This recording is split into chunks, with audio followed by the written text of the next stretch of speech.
কখনো কখনো একটি চোখের চাহনি এমন অনেক গল্প বলে যা শব্দে প্রকাশ করা যায় না। সেই চোখেই লুকিয়ে থাকে স্বপ্ন, ত্যাগ আর অদম্য এক আকাঙ্ক্ষা। উন্নত বিশ্বের আরাম আয়েশ, নিরাপদ ভবিষ্যৎ আর উজ্জ্বল কেরিয়ারের সুযোগ ছেড়ে শুধুমাত্র একটি টান, একটি পরিচয়ের টান, নিজের শিকড়ের টান ধরে কেউ যদি সাউথ এশিয়ার ছোট্ট একটি দেশে চলে আসে, তাহলে বুঝতে হবে সেই গল্পটা সাধারণ কোনো গল্প নয়।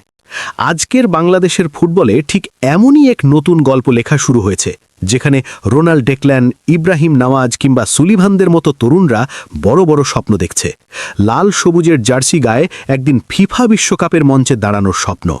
আর সেই স্বপ্নের আলোই যেন নতুন করে আশার আগুন জ্বালিয়ে দিচ্ছে বাংলাদেশের কোটি কোটি ফুটবল সমর্থকের হৃদয়ে। সম্প্রতি সাফের মঞ্চে তরুণদের সাফল্য সেই স্বপ্নকে আরও উজ্জ্বল করে তুলেছে।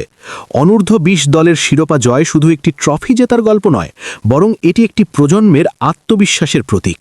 তারা বুক চিতিয়ে দেখিয়েছে বাংলাদেশ ফুটবল আবারও উঠে দাঁড়াতে পারে। কিন্তু এই সাফল্যের গল্প যতটা সুন্দর শোনায়, বাস্তবের সমীকরণ ততটা সহজ নয়। একটি শক্তিশালী ফুটবল দল গড়ে তোলা মানে শুধু কয়েকজন প্রতিভাবান খেলোয়াড় খুঁজে পাওয়া নয়। এর পেছনে লাগে দীর্ঘমেয়াদী পরিকল্পনা, দক্ষ নেতৃত্ব, সঠিক এক্সিকিউশন এবং বাস্তবতার সাথে স্বপ্নকে মিলিয়ে নেওয়ার ক্ষমতা। এই সব কিছুকে এক সুতোয় গাঁথতে পারলেই তৈরি হয় একটি শক্ত ভিত্তি। বাংলাদেশ ফুটবল ফেডারেশনের বর্তমান প্রেসিডেন্ট তাবিত আওয়াল সেই ভিত্তি তৈরির কাজটাই শুরু করেছেন। দায়িত্ব নেওয়ার পর ৪ বছরের অনেকটা সময় ইতিমধ্যেই পেরিয়ে গেছে, কিন্তু সাবেক এই ফুটবলার নিজের অবস্থান বা সময়সীমার সীমাবদ্ধতার মধ্যে আটকে থাকতে চান না, বরং তিনি ভাবছেন বাংলাদেশের ফুটবলের দীর্ঘমেয়াদী ভবিষ্যৎ নিয়ে।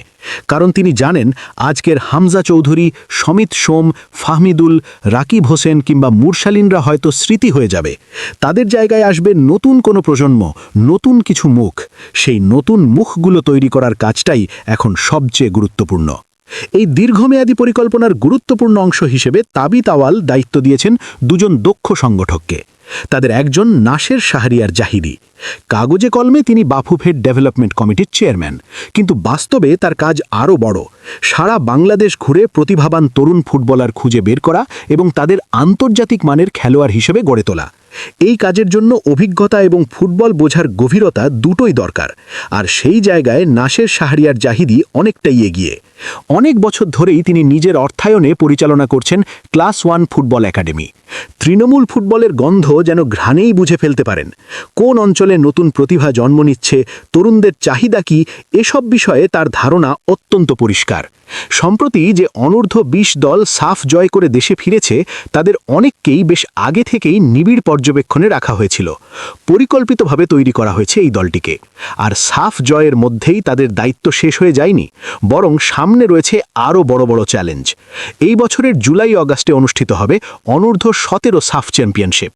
এরপর অগাস্ট সেপ্টেম্বরে রয়েছে অনূর্ধ্ব ২০ এশিয়ান কাপের বাছাই পর্ব, আর নভেম্বরে অনুষ্ঠিত হবে অনূর্ধ্ব ১৭ এশিয়ান কাপের কোয়ালিফায়ার।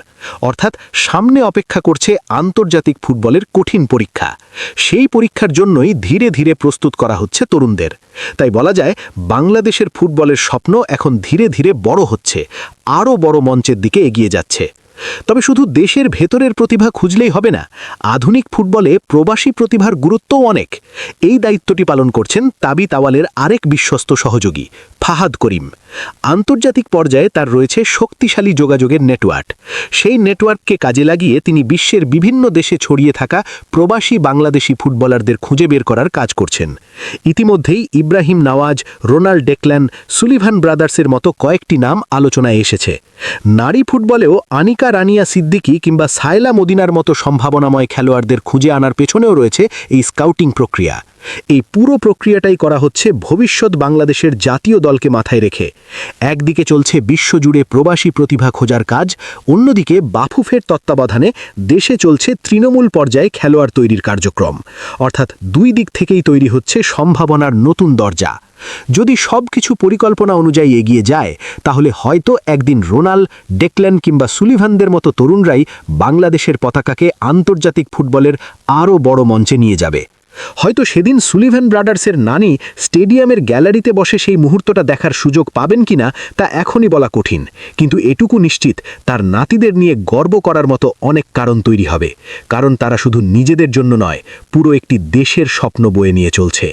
তাই বাংলাদেশের সেই স্বপ্ন তাই শুধু কয়েকজন তরুণ ফুটবলারের নয়, এটি ১৬ কোটি মানুষের স্বপ্ন, ৩২ কোটি চোখের আশা। আর সেই স্বপ্ন একদিন বাস্তব হয়ে উঠবে, এই বিশ্বাসই এখন নতুন করে আলো জ্বালাচ্ছে বাংলাদেশের ফুটবলের আকাশে।